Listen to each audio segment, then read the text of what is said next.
ఇవ్వటము అందరికీ మనసు రాదండి. చాలామంది నేను ప్రార్థన అయినా చేస్తాను, ఉపవాసమైనా ఉంటాను, 40 రోజులైనా ఉపవాసం ఉంటాను, కానీ నాది మాత్రం నేను ఇవ్వను. టైత్ మాత్రం ఇస్తాను, ఇంకేం ఇవ్వను. లేకపోతే అది కూడా ఇవ్వను. చాలామంది అదేదో తప్పు, లేకపోతే తప్పుడు బోధలు, లేకపోతే తప్పుడు మనుషులు చెప్పేది ఏంటి, టైత్ ఇవ్వక్కర్లేదు, ఇది కేవలము సేవకులు దోచుకోవడానికి చేస్తున్న ప్రయత్నాలు అంటారు. కానీ అది వాక్యంలో ఉన్నదా లేదా? సేవకుల సంగతి పక్కన పెడితే వాక్యంలో ఉందా లేదా? ఉంది. ఈ టైత్ లేకపోతే డబ్బులో లేకపోతే కానుకలో ఏదో అర్పించడంలో దేవుడికి ఏమొస్తుంది, లేకపోతే సేవకులకి ఏమొస్తుంది, అదంతా పక్కన పెట్టి నేను ఇస్తున్నానా, లేకపోతే ఈ మనీ, ఈ డబ్బులు నాకు మాస్టర్గా ఉందా? అందుకని దేవుడు అంటాడు, యేసుప్రభు, ఇద్దరు మాస్టర్స్కి, ఇద్దరు యజమానులకి మీరు దాసులుగా ఉండలేరు. ఒకరికైనా ఉంటారు, దేవుడికైనా ఉంటారు, లేకపోతే డబ్బుకైనా ఉంటారు, కానీ ఇద్దరికి మాత్రం ఉండలేరు. ఈరోజు మిమ్మల్ని అడుగుతున్నానండి, డబ్బా లేకపోతే దేవుడా? దేవుడు నేను ఏదైనా చేస్తాను, కానీ డబ్బు ఇవ్వంటే అది మాత్రం రాదండి, నా చెయ్యి రాదండి, నాకు అవసరతలు ఉన్నాయి, నాకు అక్కర్లు ఉన్నాయి అని చెప్తూ ఉంటారు. ఒకానొక సేవకులు చెప్పిన సంఘటన ఏంటంటే, ఒక సేవకులు ఆయన టీవీలో వింటున్నాడు ఒక సాక్ష్యం, ఇంకో సేవకులు చెప్పే సాక్ష్యం, ఆయన చెప్తున్న సాక్ష్యం, టీవీలో చెప్పే సేవకుల సాక్ష్యం ఏంటిదంటే, పలానా నేను ఒక ఊరికి నాకు ఎంతో కష్టముతో దేవుడు నాకు 1,00,000 రూపాయలు ఇచ్చాడు, కానీ ఎంతో గొప్ప ప్రేరేపణ బట్టి ఆ మిషన్ సర్వీస్ కానీ దేవుడు ఆ 1,00,000 రూపాయలు వాళ్ళకి ఇచ్చేయమని ప్రేరేపించాడు అని చెప్పాడు. అని చెప్తా అంటే, అబ్బా ఎంత మంచి సేవకుడు అని ఈ సేవకుడు అనుకుంటూ ఉంటే ఆయన చెవులో ఈ శబ్దం వినబడుతుంది, నువ్వు కూడా అలాగనే చెయ్యి అని. ఈరోజు మీకు అట్లాంటి ప్రేరేపణలు వచ్చినాయి అనుకోండి, మనం ఏమంటాము, I rebuke in the name of Jesus అంటాం, వెనక్కి పో సాతాను అంటాం కదా. ఇది నా దేవుని తలంపు కాదు, ఇది పక్కా అపవాది తలంపే. ఎందుకంటే నాకే లేదు, నన్ను ఏమంటున్నాడు అంటే ఇది తప్పకుండా అపవాదిదే అని.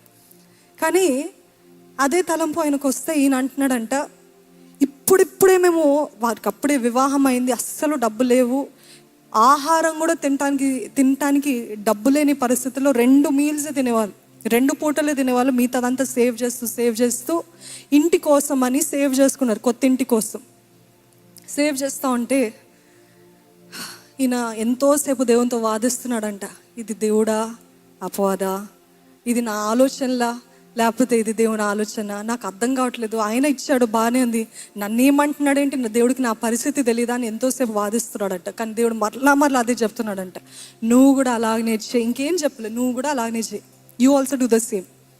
అయితే అన్నాడంట దేవునితో, దేవా నేను నా భార్య దగ్గరికి వెళ్తాను, ఇది ఒక సైన్ ఇవ్వు, ఈ సైన్ నువ్వు ఇస్తే అప్పుడు నేను ఇస్తాను అన్నాడంట. నేను నా భార్య దగ్గరికి వెళ్ళి పలానా అని చెప్తాను, తను కుదరదండి, ఇప్పుడిప్పుడే కదా మనము కష్టపడి చేర్చి పెట్టుకున్నాము, మన వల్ల అవ్వదు అని అంటే అదే సైన్ నేను ఇవ్వను, ఇది అపవాది మాట అని రద్దు చేసేస్తాను అన్నాడంట. అని అంటే అనుకున్నట్టే తన భార్య దగ్గరికి వెళ్ళాడు. ఇద్దరు కష్ట పరిస్థితిలో ఉన్నారు, తన భార్య కూడా చేర్చి పెడతా ఉంది, చిల్లి గవ్వ కూడా వదిలిపెట్టకుండా అంతా కూడా చేర్చి పెడుతున్నారు. సో ఈయన అనుకున్నాడంట, తప్పకుండా నా భార్య నో అంటదని వెళ్ళాడు. ఇలాగ అంటున్నాడంట, చూడు దేవుడు ఇట్లా చెప్తున్నాడు, నాపై ఇది నా ఆలోచన నాకైతే తెలియదు, కానీ మనకున్నది ఇప్పుడు సంపాదించి చేర్చి పెట్టుకుంది అంతా కూడా ఆ పలానా సేవకులకి ఏమని చెప్తున్నాడు దేవుడు అని చెప్పి ముగించకముందే అలానే చేద్దామండి అన్నదంట. అంటే ఆయన కుదరదు, ఏంటి నువ్వు అలా మాట్లాడుతున్నావు అంటున్నాడంట. ఆయనకు అర్థం కావట్లే, ఎందుకంటే ఆయన దేవునితో ఒక ఒప్పందం చేసుకున్నాడు, తను ఎప్పుడైతే నో అంటదో అదే సైన్ అని. అంటే మనం కూడా చాలాసార్లు మన డిసిషన్స్ చేసేసి సైన్స్ అడుగుతూ ఉంటాం, దేవా ఈ పలానా వ్యక్తే నాకు భర్త, ఆ సైన్ వచ్చిందా ఇంక అంతే, నేను నీ మాట విన అంతే ముందుకు వెళ్ళిపోతా. కానీ దేవుడు తన భార్యతోటి కూడా ప్రేరేపించి, ఎందుకంటే మనుషుల హృదయాలు దేవుని చేతిలో ఉన్నాయి అని అంటే ఎంతో కష్టంగా ఎంతో బాధగా ఈడ్చుకుంటూ, మళ్ళా ఆ స్థలంలో లేరు ఆ సేవకులు, వీళ్ళు ఫ్లైట్ టికెట్ బుక్ చేసుకుని వేరే ప్రాంతానికి వెళ్ళి ఆ 1,00,000 రూపాయలు ఇవ్వాల్సిన పరిస్థితి. అట్లాంటి పరిస్థితుల్లో ఫ్లైట్స్ బుక్ చేసుకొని ఆయన ఎంతో ఈడ్చుకుంటూ ఇష్టం లేకుండా వెళ్తున్నాడు.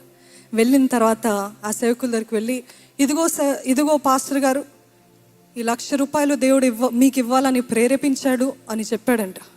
చెప్తే ఆయనకి ఎటువంటి రియాక్షన్ లేదంట,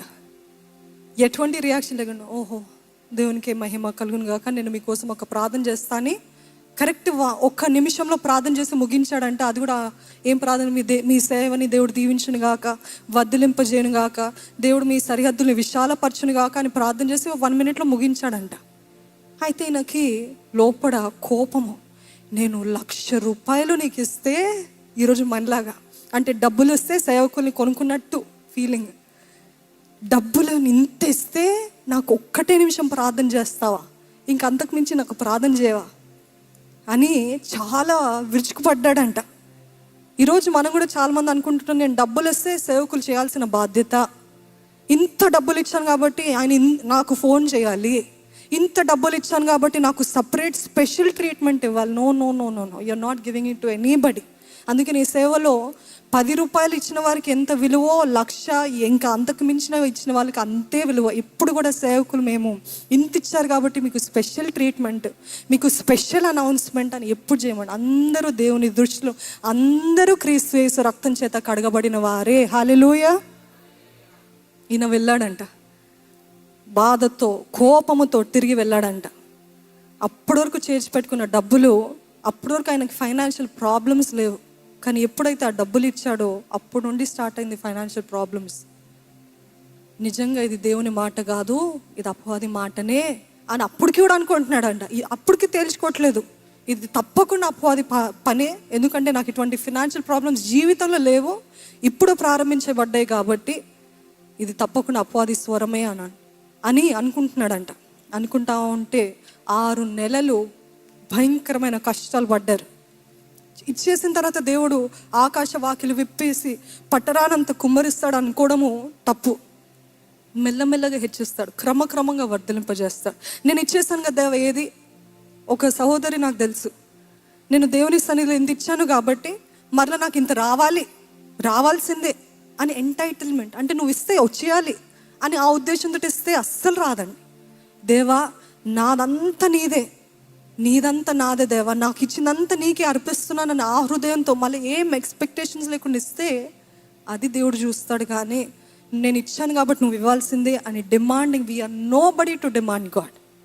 తగ్గింపుతో దీనత్వముతో దేవుని సన్నిధికి రావాలి. ఆయన అన్నాడంట, ఐ సరెండర్ ఆల్ అని అంటూ ఉంటారు చాలామంది మన జీవితాలు. మనం కూడా నేను సమస్తానికి సమర్పిస్తా, కానీ డబ్బు దగ్గరికి వచ్చే వరకు ఇది మాత్రం నా వల్ల అవ్వదయ్యా, ఇదొక్కటి మాత్రం నేను ఇవ్వలేను అని అంటూ ఉంటారు చాలామంది. అంటే నిజంగా మీరు సమర్పించుకున్నట్ట? ఇప్పుడు ఈ మాటలు చెప్పేది మీరు డబ్బులు ఇస్తారని చెప్పట్లేదండి, కానీ చాలామంది జీవితంలో అగ్ని మంట దేవుని కార్యాలు జరగకపోవడానికి కారణము it is not about money, it is about obedience. నమ్మిన వారు హల్లెలూయా చెప్తారా? విధేయతని, దేవుడు మీ విధేయతని పరీక్షిస్తున్నాడు. అబ్రహాంని కూడా తన కుమారుడు కావాలని కోరలేదు, కానీ తన విధేయత, is obedience not better than a sacrifice అని అన్నాడు సౌలుతో. ఈరోజు మీ ఒబీడియన్స్ని చూస్తున్నాడు. Can you still say money is not my God? ఇది నేను ఫ్రీగా ఇచ్చేస్తాను. అందుకే నేను గత వారాల్లో లూజ్ హ్యాండ్స్, ఏది ఎంతమందికి తెలుసు అండి, గుర్తుందా? Come to God with loose hands, I give it all freely Lord. ఇది కావాలో తీసుకో అయ్యా, నాకు నీ పైన నమ్మకం ఉంది, నువ్వు నాకు కీడు చేసే దేవుడివి కాదు, నువ్వు ఏది చేసినా మేలుకే మారుస్తావు. పౌలు దులిపివేస్తున్నట్టు, దేవా ప్రతి భయాన్ని నేను దులిపివేస్తున్నాను ప్రభా, ప్రతి చీకటిని పారద్రోలుతున్నాను ప్రభా. నోరు విప్పి ప్రార్థన చేయండి. Thank you for the power, thank you for the authority that you have given me Lord. శక్తినిచ్చే దేవా, బలాన్నిచ్చే దేవా, నీకు వందనాలయ్యా. రేపటి నుండి తండ్రి నీ ఉజ్జీవపు కార్యాలు జరిగించు. ఇప్పుడు ప్రారంభించిన ఈ మంటను కొనసాగింపజేయ ప్రభువా. ఎక్కడ ఆరిపోకుండాట్లు నాకు సహాయం చేయి. ఈ చెడు అలవాట్ల నుండి విడిపించు, ఈ వ్యసనాల నుండి విడిపించు, మోహపు చూపు నుండి విడిపించు, ఈ చెడ్డ స్నేహము నుండి, చెడ్డ సంబంధము నుండి విడిపించు.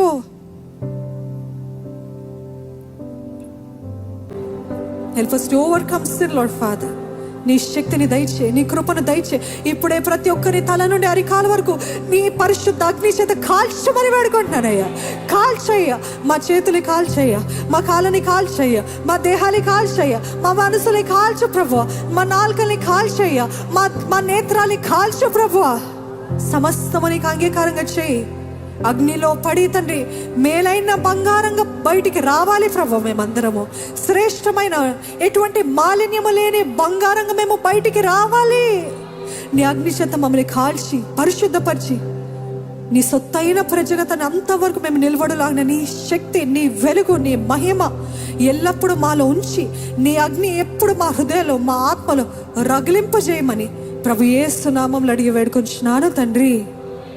Amen, amen.